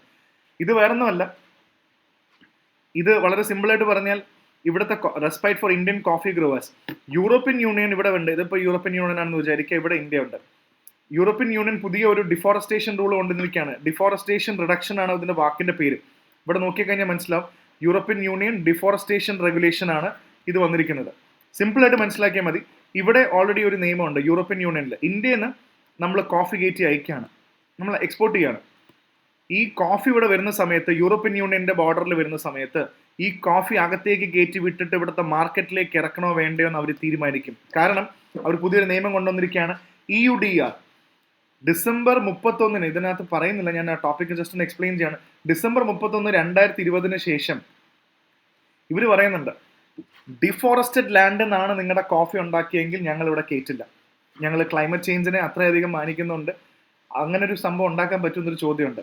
അതായത് മരങ്ങൾ മുറിച്ച് ഓൾറെഡി മരങ്ങളെല്ലാം വെട്ടി നിരത്തി ഒരു ലാൻഡ് ഉണ്ടാക്കി അവിടെയാണ് നിങ്ങൾ കാപ്പി അല്ലെങ്കിൽ കൃഷി നടത്തിയിരിക്കുന്നെങ്കിൽ, കോഫി കൃഷി നടത്തിയിരിക്കുന്നെങ്കിൽ, അത്തരം ലാൻഡുകൾ, ഡിഫോറസ്റ്റഡ് ലാൻഡിൽ നിന്നും ഉണ്ടായ കോഫി ഞങ്ങളുടെ മാർക്കറ്റിൽ ഞങ്ങൾ വിൽക്കാൻ സമ്മതിക്കില്ല. സോ അങ്ങനെ പറഞ്ഞാൽ അപ്പോൾ കട്ട് ഓഫ് ഡേറ്റ് ഒക്കെ ഉണ്ട് 2020 ശേഷം. അപ്പോൾ അവർ പറയുന്ന, യൂറോപ്യൻ യൂണിയൻ പറയുന്ന ഒരു പ്രിസ്ക്രൈബ്ഡ് ആയിട്ടുള്ള നോംസ് സ്വീകരിച്ചുകൊണ്ട് കൾട്ടിവേഷൻ നടത്തിയ ക്രോപ്പുകൾ മാത്രമേ ഇനി യൂറോപ്യൻ യൂണിയനിൽ കയറിയാൽ മതി എന്നാണ് പറയുന്നത്. അതുകൊണ്ടാണ് ഡിഫോറസ്റ്റേഷൻ റിഡക്ഷൻ എന്ന് പറയുന്നത്. ഇത് ഹാജരാക്കുന്ന, ഇത് പ്രൂവ് ചെയ്യുന്ന അത്തരത്തിലുള്ള രേഖകളും ഗവൺമെന്റ് കൂടെ വെക്കണം. ഈ എക്സ്പോർട്ട് ചെയ്യുന്ന സമയത്ത് ആ കോഫിയുടെ കൂടെ ഇത് വെക്കണം, ഇത് ഇന്ന സ്ഥലത്ത് ചെയ്തതാണ് എന്ന് പ്രൂവ് ചെയ്യുന്ന ഡോക്യുമെന്റ്സ് ആയിരിക്കണം. ഇതെല്ലാം പ്രൂവ് ചെയ്താൽ മാത്രമേ അവർ യൂറോപ്യൻ യൂണിയനിലേക്ക് ഇത് കയറ്റുള്ളൂ. ഇത് ശരിക്കും ഇന്ത്യൻ ആൾക്കാർക്ക് ഭയങ്കര അടിയായിരുന്നു, കോഫി കൾട്ടിവേറ്റേഴ്സിനൊക്കെ. So nearly over 70% of Indian coffee sold in the US. അത്രയും വലിയൊരു മാർക്കറ്റ് ഉണ്ട് കോഫിക്ക്, അവിടെ വലിയൊരു മാർക്കറ്റ് ഉണ്ട്. പക്ഷെ ഇങ്ങനെയൊക്കെ വരുമ്പോൾ ഡെഫിനറ്റ്ലി വലിയൊരു കൺസേൺ ഉണ്ട്. So now that UDR will be implemented from 2026, the international market will have a positive impact. ഭാഗ്യം ഇത് ഇമ്മീഡിയറ്റ്ലി വരുന്നില്ല, 2026 തൊട്ടാണ് വരുന്നതെന്ന് പറഞ്ഞപ്പോൾ ഇവിടുത്തെ റബ്ബർ കൾട്ടിവേറ്റേഴ്സിനും കോഫി കൾട്ടിവേറ്റേഴ്സിനൊക്കെ ഒരു സമാധാനം കിട്ടിയിട്ടുണ്ട്. കാരണം നമ്മൾ പലപ്പോഴും ഡിഫോറസ്റ്റേറ്റഡ് ലാൻഡിൽ തന്നെയൊക്കെ ചെയ്യുന്നത്. പക്ഷേ യൂറോപ്യൻ യൂണിയനിൽ ഇത് സെല് ചെയ്യാൻ പറ്റില്ല. അപ്പോൾ ഇനി ചിലപ്പോൾ വലിയ മാറ്റങ്ങൾ വരും. എങ്ങനെ ചെയ്യാൻ പറ്റും? ഇന്ത്യ മൊത്തം ഡിഫോറസ്റ്റ് ചെയ്തുകൊണ്ടിരിക്കുകയല്ല. അപ്പോൾ ഇതും ഈ ഒരു ആംഗിളിൽ, എൻവയോൺമെന്റ് ആംഗിളിൽ വളരെ ഇമ്പോർട്ടൻ്റ് ആണ്. Have an idea on this. Okay. പിന്നെ അടുത്ത പ്രധാനപ്പെട്ട വാർത്ത എന്ന് പറയുന്നത് ഒപ്റ്റിക്കൽ ബയോ സെൻസർ എന്ന് പറഞ്ഞൊരു സംഭവമാണ്. ഈ എംപോക്സ് വൈറസ്, ഇത് വേറൊന്നുമല്ല, എംപോക്സ് വൈറസ് ഭയങ്കരമായിട്ട് സ്പ്രെഡ് ചെയ്തിട്ടുണ്ട്. അപ്പോൾ ഈ എംപോക്സ് വൈറസ് നമുക്കറിയാം, മങ്കി പോക്സ് ആണ് ഇവിടെ ഉദ്ദേശിക്കുന്നത്. ഈ മങ്കി പോക്സ് പലയിടത്തും ഇതേപോലെ സ്പ്രെഡ് ചെയ്ത് പോകുന്നുണ്ട്. അപ്പോൾ ഈ മങ്കി പോക്സ് ഈ കാര്യം ഇത്രയേ ഉള്ളൂ. ഒപ്റ്റിക്കൽ ബയോ സെൻസർ ഭയങ്കര നല്ലതാണ് ഏത് വൈറസ് ആണെന്ന് നിർണ്ണയിക്കാൻ. ഇപ്പോൾ ഇവിടെ എംപോക്സ് ഉണ്ടെന്ന് വിചാരിക്കാം. ഞാൻ ഇതിന് വളരെ സിമ്പിൾ ആയിട്ടുള്ള കഥയെ പറയുന്നുള്ളത്, എല്ലാം വായിച്ച് കൺഫ്യൂസ് ഉണ്ട്. എംപോക്സ് ഉണ്ട്, എബോള ഉണ്ട്, അതേപോലെ കോവിഡ് ഉണ്ടെന്ന് വിചാരിക്കുക. ഈ 3 വൈറസിലും ഇത് എത്രയും പെട്ടെന്ന് സാധാരണ രീതിയിൽ നമ്മളിത് കണ്ടുപിടിക്കണമെങ്കിൽ നമ്മൾ നോർമലി ഒരു PCR ടെസ്റ്റ് ഒക്കെ ചെയ്യണം. ഇതിൽ കണ്ടോ PCR ടെസ്റ്റ്, ഭയങ്കര എക്സ്പെൻസീവ് ആണ്, ഒരു ലബോറട്ടറി വേണം, ദിവസങ്ങൾ വേണ്ടി വരും ഇതിന്റെ റിസൾട്ട് ഒക്കെ വരാൻ. അങ്ങനെയാണെങ്കിൽ നമ്മൾ ഇത്രയും പെട്ടെന്ന് എംപോക്സ്, മങ്കി പോക്സിന്റെ എത്ര വേരിയന്റുകൾ സ്പ്രെഡ് ചെയ്തുകൊണ്ടിരിക്കുകയാണ്. കോങ്കോയിൽ കണ്ട് എത്ര മരണങ്ങൾ നമുക്ക്, അല്ലെങ്കിൽ കുറേ ആൾക്കാർ കോങ്കോയിലൊക്കെ സ്പ്രെഡ് ചെയ്തു. ഏകദേശം ഇതിന്റെ പുതിയ വേരിയന്റ് 100ഓളം രാജ്യങ്ങളിൽ സ്പ്രെഡ് ചെയ്തിട്ടുണ്ട് മങ്കി പോക്സ്. അപ്പൊ നമ്മൾ ഈ ട്രഡീഷണൽ PCR ടെസ്റ്റ് ഒക്കെ നോക്കിയിരുന്നിട്ട് കാര്യമൊന്നുമില്ല. ഒപ്റ്റിക്കൽ ബയോസെൻസർ എന്ന് പറയുന്ന പുതിയ ടെക്നോളജി ഉപയോഗിച്ചിട്ട് നമുക്ക് വെറും മിനിറ്റുകൾക്കുള്ളിൽ നമുക്ക് ഇത് എബോളയാണോ, എംപോക്സ് ആണോ, കോവിഡ് ആണോ എന്ന് വേർതിരിക്കാൻ പറ്റും. കാരണം അതിൽ കൂടുതൽ എന്താണെന്ന് വെച്ചാൽ ഇതിന്റെ ലൈറ്റ് ടെക്നോളജിയാണ്. ഇതിനൊരു ലൈറ്റ് ഒപ്റ്റിക്കൽ ബയോടെക്നോളജി എന്ന് പറയുമ്പോൾ ലൈറ്റ് ടെക്നോളജി ഉണ്ട്. ഈ ലൈറ്റ് ടെക്നോളജി അനുസരിച്ചിട്ട് ഇതിന്റെ ബ്ലൂ ആൻഡ് റെഡ് വേരിയേഷൻ ഒക്കെ നമുക്ക് കാണാൻ പറ്റും. അതായത് ഇതിന് blue and red colour variation ഒക്കെ ഇതിനകത്ത് പറയുന്നുണ്ട് അവര്. Lengths of precise wave lengths of red and blue ഈ ടെക്നോളജിയിൽ വളരെയധികം ഹെൽപ്ഫുൾ ചെയ്യുന്നുണ്ട്. അപ്പൊ ഈ ടെക്നോളജി ഉപയോഗിച്ചിട്ട് വളരെ സിമ്പിൾ ആയിട്ട് നമുക്ക് മിനിറ്റുകൾക്കുള്ളിൽ ഇത് കണ്ടെത്താൻ പറ്റും. ഇതാണ് ഇവിടെ ബേസിക്കലി പറയുന്നത്. സോ ബാക്കിയുള്ളത് അതിന്റെ കാര്യങ്ങളാണ്. അതിന്റെ വൈറൽ ആന്റിബോഡി അങ്ങനത്തെ കുറെ സയന്റിഫിക് കാര്യങ്ങളൊക്കെ ഞാൻ കിടക്കുന്നില്ല. നിങ്ങൾക്ക് കാര്യം മനസ്സിലായെന്ന് വിചാരിക്കുന്നു. ഇത് വന്നു കഴിഞ്ഞാൽ കുറച്ചും കൂടെ ബെറ്റർ ആയിരിക്കും. അപ്പൊ ഒപ്റ്റിക്കൽ ബയോസെൻസേഴ്സ് പരീക്ഷയ്ക്ക് ചോദിക്കാം. Consider the following statement regarding optical biosensor. കുറച്ചും കൂടെ ലൈറ്റ് ഒക്കെ വെച്ച് പോകുന്നുണ്ട്, നോക്കിയാൽ മതി. The research used a sample collection from the patient's laboratory confirmed. Either the sample with monoclonal monkeypox antibodies that bind proteins on the surface of the virus. E-complex was then transferred into a surface of silicon chips on the sensor. ഇവിടെ നിന്ന് എടുത്ത, അതായത് monoclonal monkey pox antibody എടുത്തത് അവിടുത്തെ പ്രോട്ടീനായിട്ട് bind ചെയ്തിട്ട് ഈ silicon ചിപ്സിൽ കൊണ്ട് വെക്കുകയാണ്. എന്നിട്ട് wave length of red and blue light വരികയാണ്. അതിനുശേഷം പെട്ടെന്ന് തന്നെ റിസൾട്ട് കണ്ടുപിടിക്കാൻ പറ്റുന്നുണ്ട്. അപ്പൊ ഇത്രയും കാര്യങ്ങൾ മനസ്സിലായെന്ന് വിചാരിക്കുന്നു. അപ്പൊ ബയോ സെൻസർ എന്താണ്, അല്ലെങ്കിൽ അതിനുവേണ്ടി ഉപയോഗിക്കാൻ പറ്റുന്ന എന്താണെന്ന് മനസ്സിലാക്കാം. പിന്നെ അടുത്ത പ്രധാനപ്പെട്ട ഒരു കാര്യം എന്ന് പറയുന്നത് ഡോക്ടേഴ്സിന്റെ സെക്യൂരിറ്റിയെ കുറിച്ച് തന്നെയാണ്. ഇത് ഒരു പുതിയ നിയമം വേണമെന്നൊക്കെ ഡിസ്കസ് ചെയ്യുന്നുണ്ട്. ഇതൊരു ഹെൽത്ത് ആസ്പെക്ട് ആണെങ്കിലും ഇതിനകത്ത് വരുന്ന 2-3 കാര്യങ്ങൾ ഞാൻ ഷെയർ ചെയ്തു തരാം. 35% of doctors in India feel unsafe at work. ഇത് മാത്രമല്ല, ഏകദേശം ഡോക്ടർമാർ പറയുന്നുണ്ട് 75% ഡോക്ടേഴ്സും എന്തെങ്കിലും രീതിയിലുള്ള വയലൻസ് ഹോസ്പിറ്റലിൽ നടക്കാറുണ്ട് എന്ന് പറയുന്നുണ്ട്. 75% പറയുന്നുണ്ട്. അതേപോലെ 63% ആൾക്കാർ പേടി കാരണം പറയുന്നുണ്ട്, എനിക്ക് പേടിയുണ്ട്, ഡോക്ടർ ആണെങ്കിൽ ഹോസ്പിറ്റലിൽ വർക്ക് ചെയ്യാൻ പേടിയുണ്ട് എന്ന് പറയുന്നുണ്ട്. നൈറ്റ് ഡ്യൂട്ടി സമയത്തും വലിയ പ്രശ്നങ്ങളുണ്ട്. അപ്പൊ ഈ ഇത്രയും സംഭവങ്ങൾ ശരിക്കും ഡോക്ടേഴ്സ് സേഫ് അല്ല എന്നുള്ളൊരു ആർട്ടിക്കിളാണ് ഇത് പറയുന്നത്. പലപ്പോഴും റൂറൽ ഏരിയാസിലും പേഷ്യൻസ് ഒക്കെ വന്നു കഴിഞ്ഞാൽ ഇവർ കുടിച്ചിട്ട് വരും, അല്ലെങ്കിൽ രാത്രി. അത് ശരിക്കും ഡോക്ടേഴ്സിനെ നോക്കിക്കഴിഞ്ഞാൽ അറിയാൻ പറ്റും. ശരിക്കും വളരെ ഡിഫിക്കൽട്ടായിട്ടാണ് ആ സിറ്റുവേഷൻ ഹാൻഡിൽ ചെയ്യുന്നത്. പേഷ്യൻസിന്റെ കൂടെ വരുന്ന ബൈസ്റ്റാൻഡേഴ്സിന്റെ എണ്ണം എല്ലാം ഗുണ്ടകളും അങ്ങനത്തെ ആൾക്കാരും വരും. എന്തെങ്കിലും ചെറിയ രീതി പറ്റിക്കഴിഞ്ഞാലും അവർ ഡോക്ടേഴ്സിനെ അടിക്കും, പേഷ്യൻസിനെ ഹോസ്പിറ്റൽ മൊത്തം തല്ലി തകർക്കും. മൊത്തത്തിൽ ഇതിൽ പറയുന്നുണ്ട് ഡോക്ടേഴ്സ് പലരും കത്തിയും പെപ്പർ സ്പ്രേ ഒക്കെ കൊണ്ടാണ് നടക്കുന്നത്, പേടിച്ചിട്ട് എന്തെങ്കിലും വന്നാൽ എടുത്ത് പ്രയോഗിക്കാനായിട്ട്. അപ്പൊ അത്രയും സിറ്റുവേഷനിൽ ഇപ്പോൾ അതെങ്ങനെ ഓവർ ക്രൗഡ് ചെയ്യാൻ പറ്റുന്ന വെച്ചാൽ കുറച്ചും കൂടെ പ്ലാനിങ് കൊണ്ടുവരണം. നിയമം ആവശ്യമുണ്ട്. ഇപ്പൊ കേരളത്തിന്റെ നിയമത്തിനെ കുറിച്ച് പറയുന്നുണ്ട്. അത്തരത്തിലുള്ള നിയമം കുറച്ചും കൂടെ ബെറ്റർ ആവണം എന്ന് പറയുന്നുണ്ട്. കേരള സ്റ്റേറ്റിന്റെ ഇത് പറയുന്നുണ്ട്. What is the name of the act? ഇതിനകത്ത് ആ ആക്ടിനെ കുറിച്ച് പരാമർശിക്കുന്നുണ്ട് അവർ. കേരളത്തിലുള്ള പോലത്തെ ഒരു നിയമമുണ്ട്. പക്ഷെ കേരളത്തിലുള്ള നിയമം വലിയ കാര്യമൊന്നുമില്ല. അങ്ങനെ നിയമം ഉണ്ടാക്കിയിട്ടും കാര്യമില്ലെന്നില്ല. അത്രയും കണ്ടു. ഇതിൽ പറയുന്നുണ്ട് verbal abuse, physical confrontation from bystanders വളരെ ഫ്രീക്വന്റ് ആണ്. അത്രയും ഫ്രീക്വന്റ് ആണ്. അപ്പൊ ഇതിൽ എങ്ങനെയൊക്കെ സോൾവ് ചെയ്യാൻ പറ്റും എന്ന് പറയുന്നുണ്ട്. പ്രോപ്പറായിട്ടുള്ള സെക്യൂരിറ്റി സിസ്റ്റം കൊടുക്കണം ഡോക്ടർമാർക്കും. വിമൻ ഡോക്ടേഴ്സ് ഉള്ള സമയത്തൊക്കെ, അല്ലെങ്കിൽ ഹോസ്പിറ്റലിൽ മൊത്തത്തിൽ സെക്യൂരിറ്റി കൊടുക്കണം എന്ന് പറയുന്നുണ്ട്. രാത്രി നൈറ്റ് ഡ്യൂട്ടി ചെയ്യുന്ന സമയത്തും വളരെ ഇമ്പോർട്ടൻ്റ് ആണ്. ഈ ബൈസ്റ്റാൻഡേഴ്സിനെയൊക്കെ ലിമിറ്റ് ചെയ്യണം. ഈ സ്ട്രിക്റ്റ് വിസിറ്റർ പോളിസി കൊണ്ടുവരണം. അങ്ങനെ ആർക്കും വരാൻ പറ്റില്ല. അങ്ങനെയൊക്കെ സ്ട്രിക്റ്റ് ആയിട്ട് കൊണ്ടുവരണം. സ്റ്റാഫ് വളരെ കൃത്യമായിട്ട് വർക്ക് ചെയ്യണം. അങ്ങനത്തെ കുറേ സജഷൻസ് പറയുന്നുണ്ട്. നിങ്ങൾക്ക് തന്നെ അറിയാവുന്നതായിരിക്കും എന്തൊക്കെയായിരിക്കും ഇതിൽ പുതിയ നിയമങ്ങൾ കൊണ്ടുവന്നിട്ട് കാര്യമുണ്ടോ എന്നൊക്കെയുള്ളതും ഇതിനകത്ത് ഷെയർ ചെയ്യുന്നുണ്ട്. സോ യെസ്, ഇൻസ്റ്റൻസ് കേരളയുടെ ഒരു നിയമം കണ്ടോ? Kerala hospital protection law 2012-23 update ചെയ്തിട്ടുണ്ട്. Kerala hospital protection law. അവിടെയും ഒരു വളരെ ഡോക്ടർ വന്ദന ദാസിനെ ആ ഒരു ഇൻസിഡന്റ്, മർഡർ ഭയങ്കര ഇമ്പോർട്ടൻ്റ് ആയിരുന്നു. ആരും ഓർക്കുന്നില്ല. അപ്പോൾ ഇത്തരത്തിലുള്ള കാര്യങ്ങൾ വരുമ്പോൾ ഇത് വളരെ കൃത്യമായിട്ട് ഇത്തരം നിയമങ്ങൾ ഉണ്ടാക്കിയിട്ട് കാര്യമുണ്ടോ, അല്ലെങ്കിൽ ഈ സ്ട്രോങ് ആയിട്ടുള്ള നിയമങ്ങൾ ഇന്ത്യയിൽ വരണമെന്നാണ് പറയുന്നത്. പിന്നെ പേഷ്യൻസിനെ എല്ലാം ഹോസ്പിറ്റലിലേക്ക് കൊണ്ടുവരുന്നതും ഇപ്പോൾ പ്രോപ്പറായിട്ട് പറയുകയാണെങ്കിൽ there is something called triage system. ഈ പേഷ്യൻറ്റിൻ്റെ ഇൻറ്റൻസിറ്റി, അല്ലെങ്കിൽ റെഡ്, യെല്ലോ, ഗ്രീൻ എന്നൊക്കെ പറയുന്ന പോലെ അവരുടെ കണ്ടീഷൻ അനുസരിച്ചിട്ട് അവരെ ഹോസ്പിറ്റലിലേക്ക് കടത്താനുള്ള സിസ്റ്റം, അങ്ങനത്തെ കാര്യങ്ങളൊക്കെ വരണമെന്നാണ് പറയുന്നത്. എന്തായാലും doctors are having A very tough time എന്നുള്ളത് വളരെ കൃത്യമായിട്ട് നമുക്കിവിടെ മനസ്സിലാക്കാൻ പറ്റും. പിന്നെ അടുത്ത പ്രധാനപ്പെട്ട കാര്യം സയൻസിൻ്റെ വാർത്തകളാണ്. I donation and corneal transplant. ഈ ഐ ഡൊണേഷൻ വളരെയധികം നമുക്ക് ഏകദേശം 1 ലക്ഷം ടാർഗറ്റ് ഉണ്ട്. ശരിക്കും പറഞ്ഞാൽ 1 ലക്ഷം ടാർഗറ്റ് ആണ് ആനുവലി കണ്ണിന്റെ ട്രാൻസ്പ്ലാന്റേഷൻ വരുന്നത്, കോർണിയൽ ട്രാൻസ്പ്ലാന്റ്. പക്ഷെ പലപ്പോഴും നമുക്ക് ആ ടാർഗറ്റ് എത്തിക്കാൻ പറ്റുന്നില്ല. ഈ ഓർഗൻ ട്രാൻസ്പ്ലാന്റേഷൻ ആക്ട് ആണെങ്കിലും ഈ കോർണിയ എടുത്തിട്ട് ട്രാൻസ്പ്ലാന്റ് ചെയ്യണമെങ്കിൽ പലപ്പോഴും പോസ്റ്റ്മസ്ലി മരിച്ചതിന് ശേഷം പറ്റുമ്പോൾ പലപ്പോഴും കൺസെന്റ് കിട്ടാറില്ല. പേരൻസും അവരുടെ ബാക്കിയുള്ള ആൾക്കാരും വീട്ടുകാരും കൺസെന്റ് കൊടുക്കാറില്ല. അപ്പോൾ അത് ഇപ്പോഴും ഒരു സ്റ്റിഗ്മയായിട്ട് നിൽക്കുകയാണ്. കണ്ണ് ദാനം ചെയ്യാൻ പറ്റുന്നില്ല പലപ്പോഴും. അപ്പോൾ ഈ കോർണിയൽ ട്രാൻസ്പ്ലാന്റ് വളരെ ഇമ്പോർട്ടൻ്റ് ആണെന്ന് പറയുന്നുണ്ട്. സോ IAPB എന്താണെന്ന് പറയുന്നുണ്ട്. What is IAPB? International agency four prevention of blindness ആണ്. ഇതിൽ വേൾഡ് സൈറ്റ് ഡേ എന്ന് പറയും. വേൾഡ് സൈറ്റ് ഡേ ഒക്ടോബർ 14 ആയിരുന്നു വേൾഡ് സൈറ്റ് ഡേ. അതിൽ IAPB international agency four prevention of blindness ഇതിനെക്കുറിച്ച് ഒരുപാട് കാര്യങ്ങൾ പറയുന്നുണ്ട്. കണ്ണിന്റെ കാറ്ററാക്റ്റിനെ കുറിച്ചിട്ട്, എന്താണ് കോർണിയ എന്നുള്ളതും ഇമ്പോർട്ടൻ്റ് ആണ്. അപ്പോൾ ഈ കോർണിയൽ ട്രാൻസ്പ്ലാന്റ് എന്ന് പറയുമ്പോൾ നിങ്ങൾക്ക് പരീക്ഷയ്ക്കും എന്താണ് കോർണിയ എന്ന് വളരെ കൃത്യമായിട്ട് പറയുന്നുണ്ട്. Cornea is a thin, clear, dome-shaped tissue layer of the eye that covers the pupil and iris. Corneal tissue is specialized to remain transparent so that it bends the light inwards towards the retina in the back, which has photoreceptor cells that help us see. If the cornea is damaged due to any reason, it loses the ability to refract and let in light and person lose vision. So ഇതാണ് restoring corneal transplant വഴി കാണുന്നത്. So cornea clear dome shape tissue ആണ്. അതിന് എങ്ങനെയാണ് light reflect ചെയ്യുന്നതെന്നില്ല. അപ്പോൾ ആ light reflect ചെയ്യാനുള്ള കപ്പാസിറ്റി കോർണിയയ്ക്ക് നഷ്ടപ്പെട്ടാൽ നമ്മുടെ കാഴ്ച പോകും. പിന്നെ കോർണിയൽ ട്രാൻസ്പ്ലാന്റ് വേണ്ടി വരും.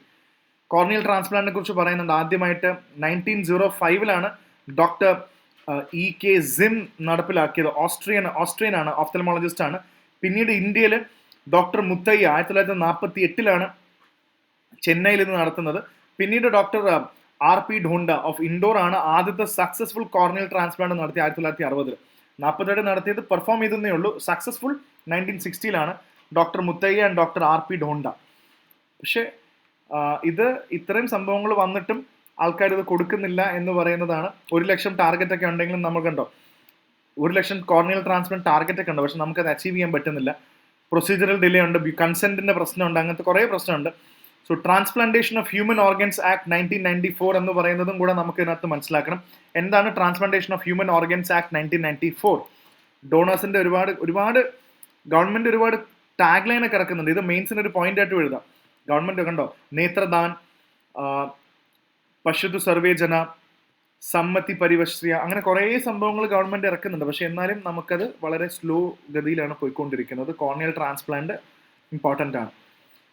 പിന്നെ അടുത്തത് 2-3 ആർട്ടിക്കിൾസ് ചെറിയ പറയുന്നത്, കാറുകളിൽ നിന്നുള്ള വൈറ്റ് ലൈറ്റ് വളരെ ഉപദ്രവമല്ലേ? നിങ്ങൾ കാർ ഓടിക്കുന്ന ആൾക്കാരാണെങ്കിൽ റോഡിൽ പോയി കഴിഞ്ഞപ്പോൾ പുതിയ കാറിലൊക്കെ ഈ വൈറ്റ് ലൈറ്റ് ഉണ്ട്. ഇത് കാർ ലൈറ്റ്സ്, ഇത് ഭയങ്കര ശല്യമാണ്.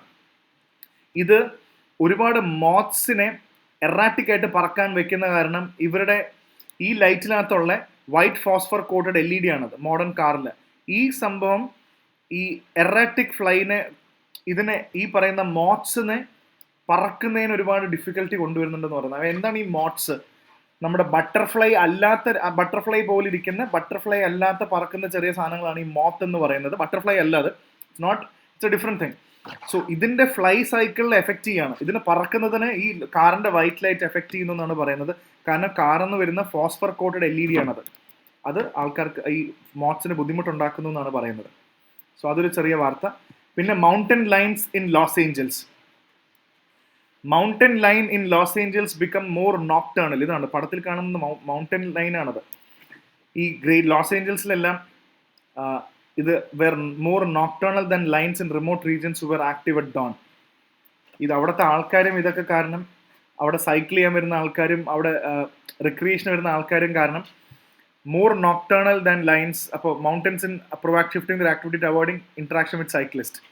അവർ കൂടുതൽ രാത്രി എണീറ്റിരിക്കുകയാണെന്നാണ് പറയുന്നത്. അവിടെ പകൽ മൊത്തം ആൾക്കാരുള്ളതുകൊണ്ട് അവർ മോർ നോക്ടേണൽ ക്രീച്ചേഴ്സ് ആയി മാറിക്കൊണ്ടിരിക്കുകയാണ്. കാരണം അവർക്ക് വേറെ വഴിയില്ല. ഇത് നോക്ടേണൽ ഉദ്ദേശിക്കുന്നത് രാവിലെ എണീറ്റിരിക്കുന്നതും രാത്രി എണീറ്റിരിക്കുന്നതും. നിങ്ങളും അങ്ങനെ തന്നെ ആയിരിക്കില്ല. രാത്രി പഠിക്കുന്നവരും രാവിലെ പഠിക്കുന്നവരും ഉണ്ടാവും. പകൽ മൊത്തം പ്രശ്നമുണ്ട്, മൗണ്ടൻ ലൈൻസിന് വേറെ വഴിയില്ല, രാത്രി എണീറ്റിരിക്കാന്ന് വിചാരിച്ചു. പകൽ മൊത്തം ആൾക്കാർ വരുന്നുണ്ട്. സോ അടുത്തത് ഒരു വെറ്റ് ബൾബ് എഫക്റ്റ് ആണ്. Humidity diminishes daytime cooling gains in urban spaces. ഇത് വേറെ ഒന്നുമല്ല. This is another important concept called wet bulb effect. പരീക്ഷയ്ക്കൊക്കെ ചോദിക്കാൻ സാധ്യതയുള്ളതാണ് വെറ്റ് ബൾബ് എഫക്റ്റ് എന്നുള്ളത്, അല്ലെങ്കിൽ വെറ്റ് ബൾബ് ഫെനോമിനൻ. ഇതിനകത്ത് തന്നെ പറയുന്നുണ്ട് അത് വെറ്റ് ബൾബ് ടെമ്പറേച്ചർ.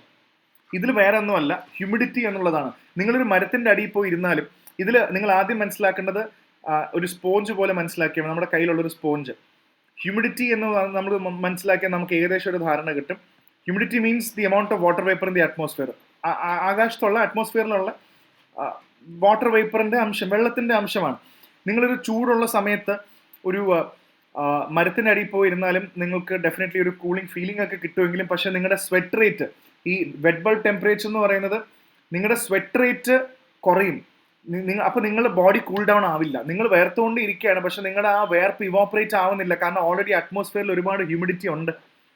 ഹ്യൂമിഡിറ്റി ഇത് സ്പോഞ്ച് ആയിട്ട് വിചാരിച്ചാൽ മതി. ഒരു നല്ല സ്പോഞ്ചും ഓൾറെഡി വെള്ളത്തിൽ മുക്കിയ ഒരു സ്പോഞ്ചും 2 സ്പോഞ്ചും ഉണ്ടെങ്കിൽ ഏതായിരിക്കും കൂടുതൽ വെള്ളം അബ്സോർബ് ചെയ്യുക? ഫ്രഷ് സ്പോഞ്ച് എന്തായാലും വെള്ളം വലിച്ചെടുക്കും. അതേപോലെയാണ് humidity atmosphere. Already humidity high ആയിട്ട് നിൽക്കുന്നതെന്ന് വെച്ചാൽ ഓൾറെഡി വെള്ളത്തിൽ മുങ്ങിയ ഒരു സ്പോഞ്ചാണ്. ഇനി കൂടുതൽ വെള്ളം കൊടുത്താലും ഇത് അബ്സോർബ് ചെയ്യാനുള്ള കപ്പാസിറ്റി ഇതിനില്ല. അപ്പൊ അതേപോലെ നിങ്ങൾ പെട്ടെന്ന് വേർക്കുകയാണെങ്കിലും നിങ്ങളുടെ വേർപ്പ് ഇവോപ്പറേറ്റ് ചെയ്ത് പോകണ്ടേ? അപ്പോഴല്ലേ നിങ്ങളുടെ ബോഡി കൂൾ ഡൗൺ ആവുള്ളൂ. നിങ്ങൾ വേർത്ത് കഴിഞ്ഞാൽ, ഇപ്പൊ ഞാൻ ഭയങ്കരമായിട്ട് വേർക്കുന്ന ആൾ, ഇതിങ്ങനെ വേർത്തുകൊണ്ടേയിരിക്കും. പക്ഷെ ഈ വേർപ്പ് ഇവോപ്പറേറ്റ് ചെയ്ത് പോകണമെങ്കിൽ നമ്മുടെ ഹ്യൂമിഡിറ്റി പോലെ ഇരിക്കും. ഓൾറെഡി ഒരുപാട് ഹ്യൂമിഡിറ്റിയാണ്, അതായത് ഓൾറെഡി നല്ല നനഞ്ഞിരിക്കുന്ന സ്പോഞ്ച് ആണെങ്കിൽ ഇത്, അപ്പൊ ഞാൻ വേർത്തുകൊണ്ടേ ഇരിക്കും, എന്റെ ബോഡി ഇവോപ്പറേറ്റ് ആവില്ല, അപ്പൊ അത്രയും ഡിഫിക്കൽട്ടി എനിക്ക് വന്നുകൊണ്ടിരിക്കും. സോ ഇതാണ് ഇതിനകത്ത് മെയിൻ ആയിട്ട് മനസ്സിലാക്കേണ്ട കാര്യം. അപ്പൊ ഈ വെറ്റ് ബൾബ് എന്ന് പറയുന്നത് നമ്മുടെ ബോഡി എത്രത്തോളം കൂൾ ഡൗൺ ചെയ്യുന്നു ഇവോപ്പറേറ്റ് ചെയ്തിട്ട്. ഹ്യൂമിഡിറ്റി കൂടുന്തോറും നമ്മുടെ ഇവോപ്പറേഷൻ വളരെ സ്ലോ ആയിരിക്കും. കാരണം ഈ സ്പോഞ്ച് ഓർത്താൽ മതി, വെള്ളം പിന്നെ എടുക്കില്ല അത്. അല്ലാതെ നിങ്ങളിത് പഠിക്കാൻ ശ്രമിച്ചാൽ അറിയില്ലെങ്കിൽ നിങ്ങൾക്ക് ഇത് കൺഫ്യൂഷൻ ആയിപ്പം. സോ സ്പോഞ്ച് ഓർത്ത് വെക്കുക, ഓൾറെഡി ഇനി അതിന് മുകളിൽ പോവില്ല. സോ അതാണ് ഇതിന്റെ പ്രധാനപ്പെട്ട വാർത്ത. പിന്നെ അടുത്തത് എഡിറ്റോറിയൽ ഇല്ലെങ്കിൽ എന്താ, ഇങ്ങനത്തെ കുറെ വാർത്തകളില്ല. അപ്പൊ ഞാൻ ഇതിനകത്ത് മുഴുവൻ പറഞ്ഞ് നിങ്ങളുടെ സമയം, നമുക്കിത് എല്ലാ ടോപ്പിക്കും ഞാൻ നിങ്ങൾക്ക് ഒരു ബേസിക് ഐഡിയ തരാൻ വേണ്ടിയാണ് ഇത് പറയുന്നത്. So will Riyadh summit impact Gaza war? ഇത് വേറെ ഒന്നുമല്ല, ഈ ഗാസ വാറിനെതിരെ റിയാദ് സമ്മിറ്റ് എന്ന് ഉദ്ദേശിക്കുന്നത് വേറൊന്നുമല്ല, അറബ് സ്റ്റേറ്റുകൾ എല്ലാവരെയും കൂടെ ഒരുമിച്ച് കൊണ്ടുവന്നിരിക്കുകയാണ്. അറബ് സ്റ്റേറ്റുകൾ എല്ലാം ഒരുമിച്ച് നിന്ന് ഇപ്പുറത്തെ സൈഡിൽ ഇസ്രായേൽ ഉണ്ട്. ഞാൻ ഇതിന്റെ കഥ മാത്രം പറഞ്ഞുതരാം. ഇപ്പുറത്തെ സൈഡിൽ പലസ്തീൻ ഉണ്ട്. സോ ഇസ്രായേൽ പലസ്തീൻ യുദ്ധം നടക്കുന്നുണ്ടും അല്ലെങ്കിൽ പലസ്തീനെ ഇസ്രായേൽ അറ്റാക്ക് ചെയ്യുന്നുണ്ടും എല്ലാ മുസ്ലിം രാജ്യങ്ങളും അറബ് രാജ്യങ്ങളും ഒരുമിച്ച് നിന്നാൽ നമുക്ക് ഇസ്രായേലിനെ ഒരുമിച്ച് പ്രഷർ ചെയ്യാമെന്നാണ് അവർ വിചാരിക്കുന്നത്. കാരണം പലസ്തീനെതിരെ ഫൈറ്റ് ചെയ്തിട്ട് അറബ് നേഷൻസ് എല്ലാം കൂടെ ഒരുമിച്ച് നിന്നിട്ട്, ഇവിടെ വ്യത്യാസമുണ്ട്. ഇവിടെ ചെറിയ മനസ്സിലാക്കേണ്ട ഒരു ഇന്റർനാഷണൽ ഡിപ്ലോമസി എന്താണെന്ന് വെച്ചാൽ, ഒരു റിലേഷൻ എന്താണെന്ന് വെച്ചാൽ, പല അറബ് രാജ്യങ്ങൾക്കും ഇസ്രായേലായിട്ട് നല്ല ബന്ധമുണ്ട്, ടെക്നോളജി ബന്ധമുണ്ട്, അവർക്ക് നല്ല റിലേഷൻ ഉണ്ട്. പക്ഷെ ഇപ്പൊ പറയുന്നത് എന്താണെന്ന് വെച്ചാൽ, അറബ് രാജ്യങ്ങളെല്ലാം ഒരുമിച്ച് നിന്നിട്ട് ഇസ്രായേലിനോട് നമ്മൾ ഡിക്റ്റേറ്റ് ചെയ്യണം. അതായത് പലസ്തീനിന് സെപ്പറേറ്റ് സ്റ്റേറ്റ് കൊടുക്കണം, അല്ലെങ്കിൽ പലസ്തീനെ ഇസ്രായേൽ കാണിച്ചുകൊണ്ടിരിക്കുന്നത് എല്ലാം വേറൊന്നുമല്ല, ഇറ്റ്സ് എ ജെനോസൈഡ്, കൂട്ടക്കൊലയാണ് നടത്തുന്നത്, അല്ലെങ്കിൽ ethnic cleansing, it's called an ethnic cleansing, വംശീയ ശുദ്ധീകരണം. ഇതാണ് ചെയ്തുകൊണ്ടിരിക്കുന്നത്. ഇത് ചെയ്യരുത്. ഇത് കളക്റ്റീവായിട്ട് അറബ് രാജ്യങ്ങൾ ഒരുമിച്ച് നിന്നാൽ നമുക്ക് ചെയ്യും. അതാണ് റിയാദ് സമ്മിറ്റിൽ നടക്കുന്നത്. ഓക്കെ, ഇത്രയേ ഉള്ളൂ, ക്ലീൻ ആയിട്ട്. ഇതാണ് ഇതിന്റെ മൊത്തം കഥ. സോ ഇത് 2002 പറയുന്നുണ്ട്. പണ്ട് അറബ് പീസ് ഇനിഷ്യേറ്റീവ് എന്ന് പറഞ്ഞൊരു സംഭവം ക്രിയേറ്റ് ചെയ്തിരുന്നു, അറബ് പീസ് ഇനിഷ്യേറ്റീവ്. അപ്പൊ അറബ് പീസ്, അപ്പൊ അത് മാത്രമല്ല, നിങ്ങൾ വേറെയും വാക്ക് കേട്ടിട്ടുണ്ടാവും, അബ്രഹാം അക്കോർഡ് എന്നൊരു സംഭവം കൂടെ ഉണ്ട്. ഇതും പരീക്ഷയ്ക്ക് ചോദിക്കാവുന്നതാണ്. എന്താണ് ഈ അബ്രഹാം അക്കോർഡ്? നല്ല പീസ്ഫുൾ ആയിട്ട് ഒരിക്കലും ചേരാത്ത കുറെ ആൾക്കാർ, തെറ്റി നിന്നിരുന്ന തല്ലുകൂടിരുന്ന പഴയ ആൾക്കാർ എല്ലാവരും കൂടെ ഒരുമിച്ച് കൂട്ടുകാരായാൽ എങ്ങനെ ഉണ്ടാവും എന്നുള്ളത് നമ്മൾ മനസ്സിലാക്കേണ്ടത്. ഇതിൽ വേറെ ഒന്നുമല്ല, അബ്രഹാം അക്കോർഡിൽ അബ്രഹാമിന്റെ സന്തതികൾ എന്ന് പറയുന്ന പോലെ ഒരേ കോമൺ റിലേഷൻ ആയിട്ടുള്ള ഇബ്രാഹിം കോമൺ റിലേഷൻ ആയിട്ടുള്ള ഇസ്രായേൽ ഉണ്ട്, അതേപോലെ UAE. ഇവരെല്ലാം ആദ്യം ഒരുമിച്ച് ഫ്രണ്ട്സ് ആയിട്ട് നിൽക്കണം. നമ്മൾ ഒരുമിച്ച് ഇസ്രായേൽ, UAE, പിന്നീട് ബഹ്റിൻ ജോയിൻ ചെയ്തു. അബ്രഹാം അക്കോർഡിൽ ബഹ്റിൻ ജോയിൻ ചെയ്തു. ബഹ്റിന് ശേഷം സുഡാൻ ജോയിൻ ചെയ്തു. സുഡാനിന് ശേഷം മൊറോക്കോ ജോയിൻ ചെയ്തു. ഇതിൽ ഏറ്റവും രസകരമായ കാര്യം, ഈ ചർച്ചകൾക്കെല്ലാം നേതൃത്വം കൊടുത്തത് അബ്രഹാം അക്കോർഡ് 2020 പ്രധാന നേതൃത്വം കൊടുത്തത് വേറെ ആരുമല്ല, യുണൈറ്റഡ് സ്റ്റേറ്റ്സ് ആണ്. ഡൊണാൾഡ് ട്രംപിന്റെ കാലത്താണ് അത് കൊണ്ടുവന്നത്. സോ ട്രംപിന് ഇങ്ങനത്തെ കുറെ സംഭവങ്ങളാണ്. സോ ഇങ്ങനെ വന്നാൽ Israel, UAE, Bahrain, Sudan, Morocco ഒക്കെ വന്ന് നല്ലൊരു ഡിസിഷൻ എടുത്ത് വയലൻസ് ഇല്ലാതാക്കുക. അപ്പൊ ഇതിനു വേണ്ടിയാണ് റിയാദ് സമ്മിറ്റ് നടന്നത്. ഇതിൽ അബ്രഹാം അക്കോർഡും കൂടെ ഉണ്ട്. അതുകൊണ്ടാണ് ഞാനിത് എടുത്ത് ചേർത്ത് പറഞ്ഞത്. ഓക്കെ, ഇത്രയും മനസ്സിലാക്കിയാൽ തന്നെ നിങ്ങൾക്ക് കാര്യം പിടികിട്ടും. ഞാൻ അതിൽ ഓരോ പോയിന്റിലേക്കും എക്സ്പ്ലെയിൻ ചെയ്താൽ നമ്മുടെ സമയം ഇവിടെ പറ്റില്ല. അത് കാര്യം മനസ്സിലായെന്ന് വിചാരിക്കുന്നു. പിന്നെ ഇത് ഞാൻ പ്രത്യേകിച്ച് പറയേണ്ട ആവശ്യമൊന്നുമില്ല, നമ്മൾ ഓൾറെഡി പല ദിവസങ്ങളായിട്ട് ഡിസ്കസ് ചെയ്യാണ്. സുപ്രീം കോടതി ബുൾഡോസിങ് പാടില്ല എന്ന് ഓൾറെഡി പറഞ്ഞു കഴിഞ്ഞു. ഓൾറെഡി ഏതെങ്കിലും കൺവിക്റ്റഡ് ആയിട്ടുള്ള കേസിൽ പെട്ടിട്ടുള്ള ഒരാളോ അല്ലെങ്കിൽ കേസിൽ കുറ്റാരോപിതനായിട്ട ആളോ അല്ലെങ്കിൽ അവരോടുള്ള ദേഷ്യം കാരണം ഗവൺമെന്റ് അവരുടെ വീട്ടുകാരുടെ പ്രോപ്പർട്ടി ഇടിച്ചു പൊളിക്കുമ്പോൾ it's against article violation of article 21 of the Indian constitution. Right to shelter എന്ന് പറയുന്നത് വലിയൊരു റൈറ്റ് തന്നെയാണ്. ഇത് നമ്മൾ നിഷേധിക്കാൻ പാടില്ല.